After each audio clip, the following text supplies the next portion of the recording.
Hello, I am back again. These guys are Best Buy exclusive, the Shredder clones. But if you missed out on this guy, because this guy was an exclusive, you can get him now. These guys are super stylistic, which in my personal opinion I think is really cool.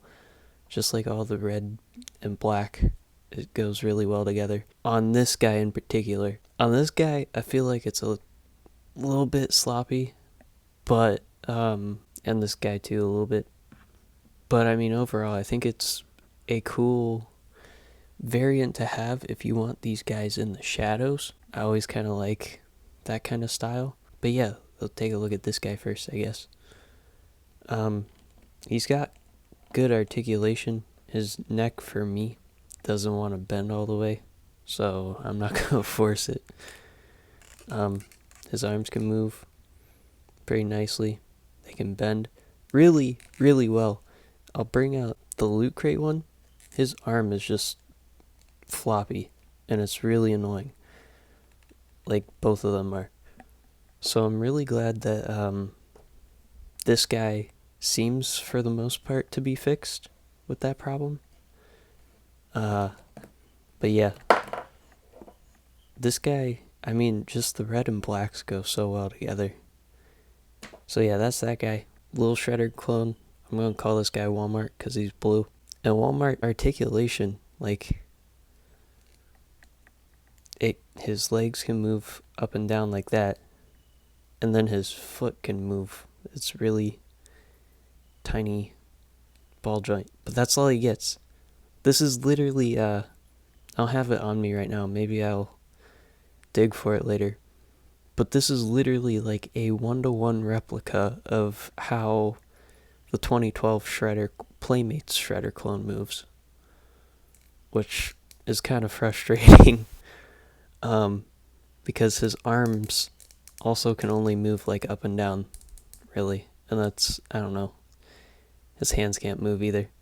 That just really bugs me, because this guy with articulation would be so fun to pose around. And then you got Big Boy here. He's got 4 arms, which is cool. And as you can see, they pop off. It's like you can attach some arm guts, which I really like.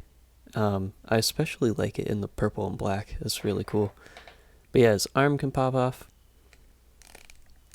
And his articulation's, again, really basic, really simple, but really good. And the purples and blacks look nice. I mean, all the colors look nice on these guys. It's just, I'd say this pack's really good if you missed out on the other ones. But if you want to go for, like, paint-wise or what's better, I gotta say, these guys, they're just so iconic in these colors. They look really well. Again, if you want, like this guy's in the foreground right now. But if you have this guy in the background, like in the shadows, that could go for some really cool pictures.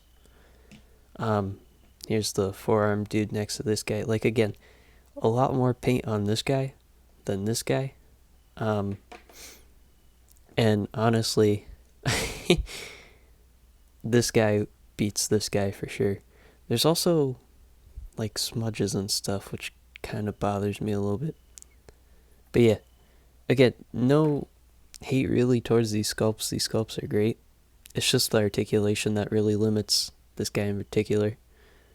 But yeah, that's every Neca Shredder clone to this day. I bet you they'll do the 2012 Shredder clones, but I really have my fingers crossed that this guy has more articulation in the future. So yeah, that's my review. Also, Shredder clones have, or the big purple guy has more hands. He comes with like a weird gripping hand, but he doesn't come with a sword. So I imagine you could probably get like a foot soldier sword for him to hold. It's just kind of strange that he doesn't come with one. But yeah, at the end of the day, these guys cost like, I think it's like $60 or something, which is actually cheaper than getting all 3 separately. So I mean, it's a pack they get a bang for your buck. But yeah, that's all I got.